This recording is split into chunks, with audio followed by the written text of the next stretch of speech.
Semakin Anda menjelaskannya, semakin Anda terseret jauh. Itulah sebabnya yang rahasia tidak bisa diceritakan. Makanya Jalaluddin Rumi bercerita yang rahasia dengan bahasa yang indah. Hidup seperti membuka bawang merah. Di luar terlihat kotor kecoklat-coklatan.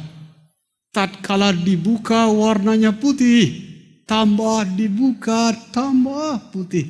Semakin dibuka, semakin putih. Tatkala tidak ada lagi yang bisa dibuka, yang tersisa hanya air mata yang meleleh. Cara yang sangat mengagumkan bercerita tentang kekosongan. Makanya Mahatma Gandhi ditanya, Gandhi, what is your best weapon? My best weapon is mute prayer. Gandhi, senjata Anda melawan penjajah Inggris apa kok Anda bisa mengalahkan ribuan senjata? Senjata saya doa dalam diam. Seorang pertapa suci di India Selatan bernama Ramana Maharshi, umur 17 tahun tatkala memegang sebuah buku suci badannya terbakar. Karena terbakar dia lari ke puncak bukit yang bernamanya Bukit Arunachala. Bertahun-tahun Ramana Maharshi tidak berbicara apa-apa-apapun. Bertahun-tahun. Tatkala beliau menghabiskan waktu bertahun-tahun tidak berbicara sama sekali, kemudian ada banyak orang menangis minta mengajar. Karena semuanya nangis minta mengajar, membabarkan Dharma Ramana Maharshi. Tatkala ditanya, Ramana Maharshi, apa esensi ajaran Anda? Dakshinamurti. What is Dakshinamurti? Shiva teachings in silence. Shiva hanya bisa dijumpai dalam diam. Itu yang mau diceritakan oleh Ide Ketut Jelantik lewat cerita. Tiang yang maha suci. Baru kita masuk bait ketiga. Teman-teman yang belajar meditasi sering bertanya ke saya, Pak Gede, apa ciri-ciri orang maju dalam meditasi? Karena yang nanya orang biasa, saya kasih jawaban orang biasa. Ibu, ciri orang maju dalam meditasi seperti naik truk terbuka menuju ke puncak gunung. Tambah lama, tambah sejuk. Tepuk tangan loh. Jadi kalau Anda belajar yoga, belajar meditasi, belajar zikir, belajar spiritual apapun, tandanya Anda mengalami kemajuan. Tatkala hidup Anda tambah sejuk. Makanya di bait ketiga, Mapuspa Padma Redaya. Ciri orang yang sudah sampai di dalam seperti bunga Padma, Gede Prama. Seperti bunga Padma. Di air tidak basah, di lumpur tidak kotor. Ia yang tidak basah di air, tidak kotor di lumpur. Dia sudah berjumpa tempat ibadah di dalam dirinya. Itu makanya salah satu guru meditasi di barat punya cerita tentang meditasi bagus sekali. Sederhana tapi mendalam. To meditate is to familiarize. Meditasi artinya membiasakan pikiran. Dari pikiran monyet menjadi pikiran singa. Pikiran monyet itu yang lompat-lompat ke sana kemari.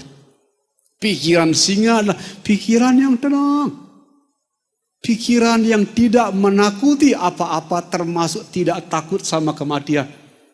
Ia yang bisa duduk tenang tidak menakuti apa-apa. Termasuk tidak menakuti kematian. Dia sudah mengerti bait ketiga. Mapuspa Padma Redaya. Ciri tempat ibadah di dalam adalah seperti bunga Padma. Makanya yang mulia Dalai Lama pernah bilangin saya, you chanting Om Mani Padme Hum. Om Mani Padme Hum. Om Mani Padme Hum. Om Mani Padme Hum. Om Mani Padme Hum. Kita ulang-ulang hanya untuk mengingatkan. Artinya apa? ada rahasia di bunga Padma. Ada rahasia. Terus kita diingatkan, ada rahasia di bunga Padma. Di sebuah titik ketika kita sudah melapalkannya sekian juta, Anda akan, katanya yang sudah mengalami, saya belum, Anda akan mengalami sebuah klik. Oh, itu dia. Makanya ide ketut jelantik Mapuspa Padma Redai. Dan sore ini judulnya seminar kita bagus sekali. Kesedihan, kebahagiaan, kebebasan. Bercerita mengenai bunga Padma, bagus sekali. Ya. Bagi orang kebanyakan kesedihan kita tidak mau, kegembiraan kita mau. Kesedihan kita tendang, kegembiraan kita ambil ramai. Kenapa ada orang bercerai karena merasa kegembiraannya diambil? Kenapa ada orang berperang karena berebut kebahagiaan? Apa yang disebut Mapuspa Padma Redaya sederhana. Kesedihan? Bukan. Anda kalau masih sedih itu bukan rumah kita. Kesedihan? Bukan. Kesedihan adalah sebuah noda jelas. Tapi hari ini saya minta maaf kepada sahabat psikolog. Kalau psikolog mengatakan kebahagiaan ciri yang jiwa yang sehat. Di Vipassana dibilang terbalik. Kalau Anda merindukan kebahagiaan itu tandanya Anda masih sakit. Kenapa? Karena kebahagiaan tunduk pada hukum tidak kekal. Hari ini datang, besok pergi. Kalau Anda melekat pada kebahagiaan, kebahagiaan ini yang membuat Anda menderita setelah dia pergi. Makanya kesedihan, kebahagiaan, dua-duanya kita kasih jarak yang sama. Tatkala kita bisa menjaga jarak yang sama, baik pada kesedihan dan kebahagiaan, Anda bisa menemukan apa yang disebut guru besar Empu Kuturan, Padma Buana. Pendeta Buddha dari Jawa, tatkala datang ke Bali, dilihat pulau Bali ini dengan menggunakan mata spiritual. Dikasih nama pulau Bali ini, Padma Buana. Alam semesta yang menyerupai bunga Padma. Dan sore ini bunga Padma artinya apa? Kesedihan bukan, kebahagiaan bukan. Tatkala kita berani mengatakan bukan, baik pada kesedihan maupun kebahagiaan, itu rahasia bunga Padma. Tepuk tangan. Itu juga sebabnya kita yang belajar Vipassana, kita diajarkan ada 3 racun dalam Vipassana. Kesedihan racun, kebahagiaan racun, kebosanan yang berada di tengah-tengah juga racun. Siapa yang bisa menghindar dari 3 racun, kesedihan, kebahagiaan, dan kebosanan, Anda akan mengerti suatu hari apa yang dimaksud dengan samatha Vipassana. Kata orang yang mencapai. Saya ini kan hanya mengulangin kata-kata orang yang sudah mencapai. Di Solo ada teman mendatangin saya, temannya Bante. Saya diburu ke Borobudur. Pak Gede, saya ini meditasinya nggak maju-maju. Kenapa? Saya nggak bisa mencapai apa yang disebut dengan Ajahn Brahm. Begini. Oh, Ajahn Brahm orang suci, Pak. Beliaunya Mahathera, gurunya Ajahn Chah itu orang hebat. Boleh belajar meniru orang suci, boleh. Bagus, tapi jangan sampai pungguk merindukan bulan. Ya, ketika kalau gitu, bagaimana caranya? Ada cara yang cocok untuk orang goblok seperti saya dan Anda. Jadi yang gopar, gobloknya parah, boleh dengerin saya. Apa tuh cara orang gopar seperti saya? Gampang. Ajahn Brahm karena beliau orang suci dikasih tanda-tandain. Samatha 1, 2, 3, 4. Vipassana 1, 2, 3, 4. Sama dengan kita kemana? Caturmuka. Caturmuka cirinya pertama ada patung bermuka 4. Tidak jauh dari situ ada rumah dinas kantor gubernur. Tidak jauh dari situ ada lapangan puputan. Kalau Anda berjalan dari sini baru 2 meter caturmukanya di mana? 10 meter caturmukanya di mana? Keburu masuk got, saudara-saudara. Sehingga saya sarankan ke sahabat dari Solo, lupakan kriterianya, lupakan ciri-cirinya, ikutin saja rambu-rambunya. Apa rambu-rambunya? Untuk orang bodoh seperti kita, ikutin rambu-rambunya. Kapan nyampe di Samatha Wipasana, tidak usah dipikirin. Ikutin rambu-rambunya. Apa rambu-rambunya? Kalau Anda ketemu yang menyedihkan, bilang, bukan. Ketemu yang menggembirakan, Anda bilang, bukan. Tatkala Anda ketemu hal yang membosankan, Anda bilang, bukan. Berhari-hari, berbulan-bulan, Anda bilang, bukan ketiga-tiganya. Kalau ada berkah spiritual yang cukup, kalau ada tabungan karma yang cukup, Anda akan mengerti apa yang disebut oleh Yang Mulia Ajahn Brahm. Tepuk tangan. Ikutin rambu-rambunya saja. Saya terus terang ikutin rambu-rambu. Masih jauh, tapi saya tidak peduli. Punya kiri bukan, kanan bukan.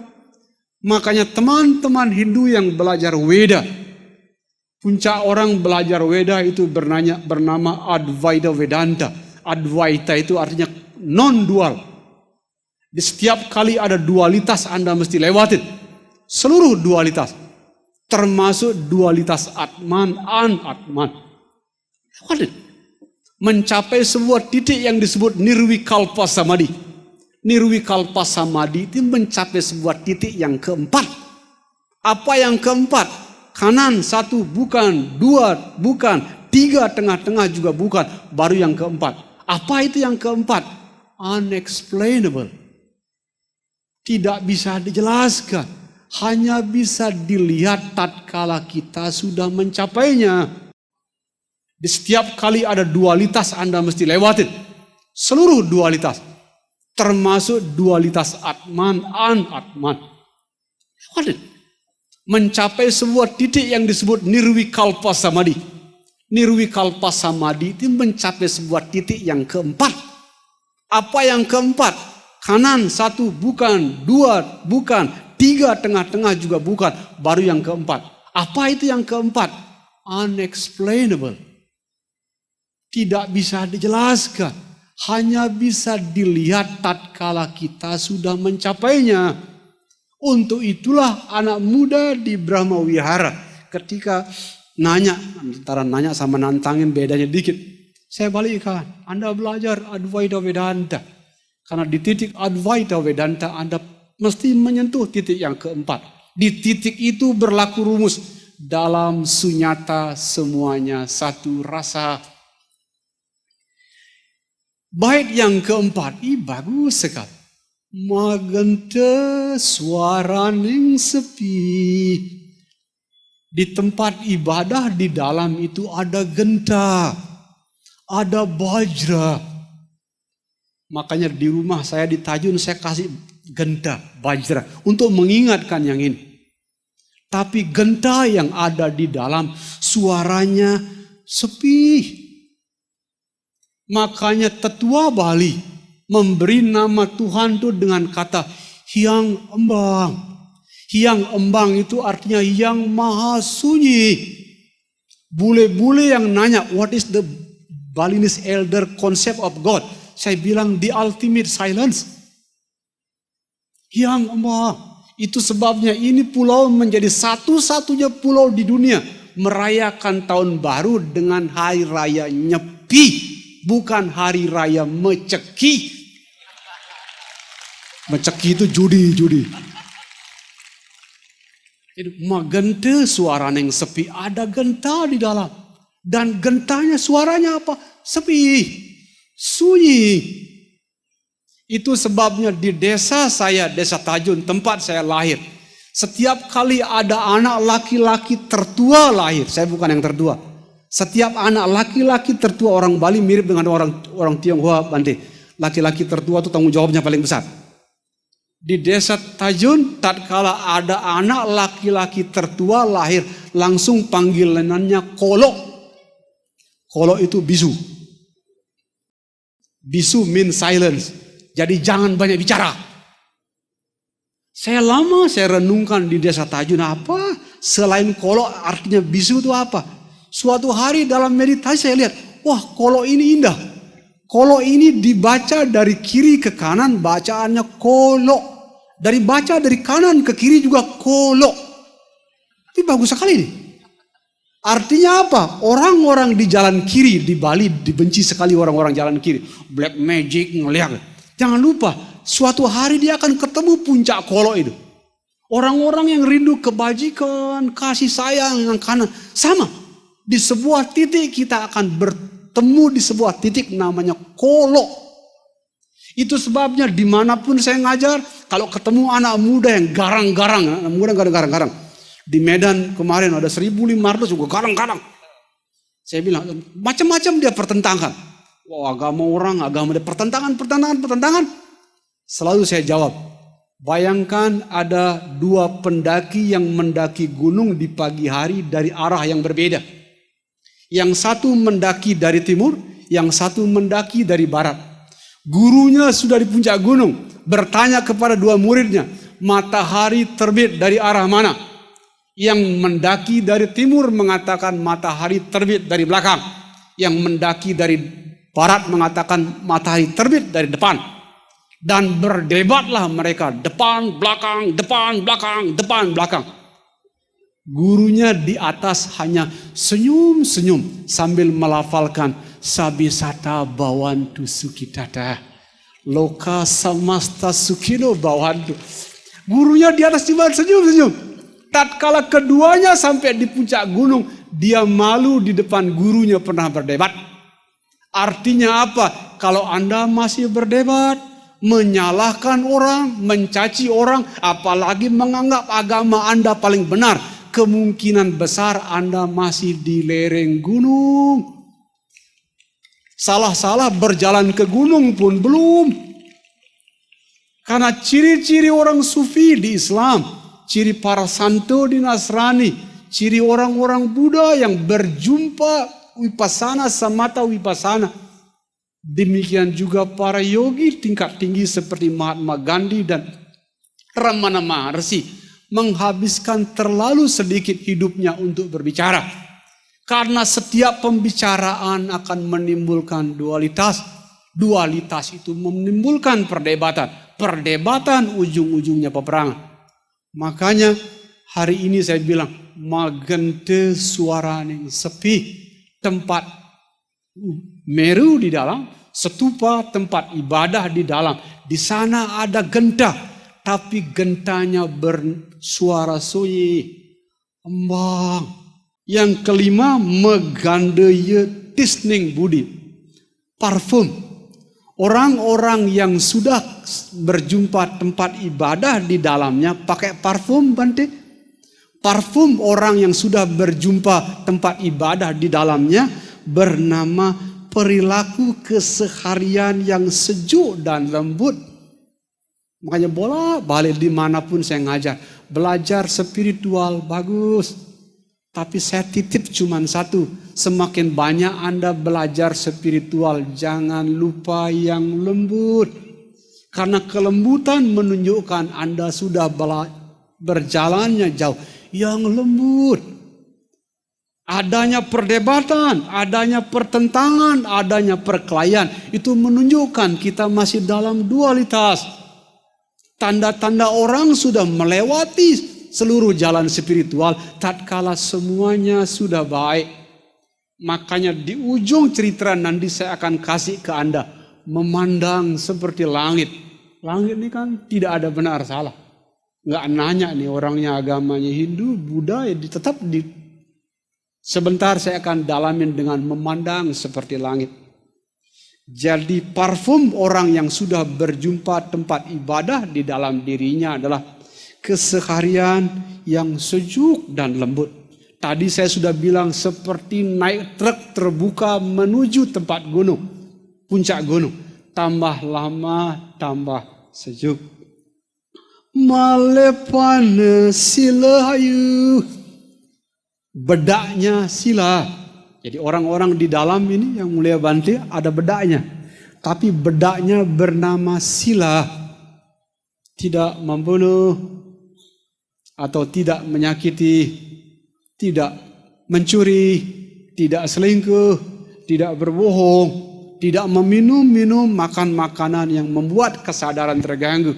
Bagi orang Bali ada 3. Kalau Anda sudah pikirannya bersih, kata-katanya bersih, perbuatannya juga bersih. Yang 3 ini saya bisa bagi 10, tapi hari ini nggak sempat.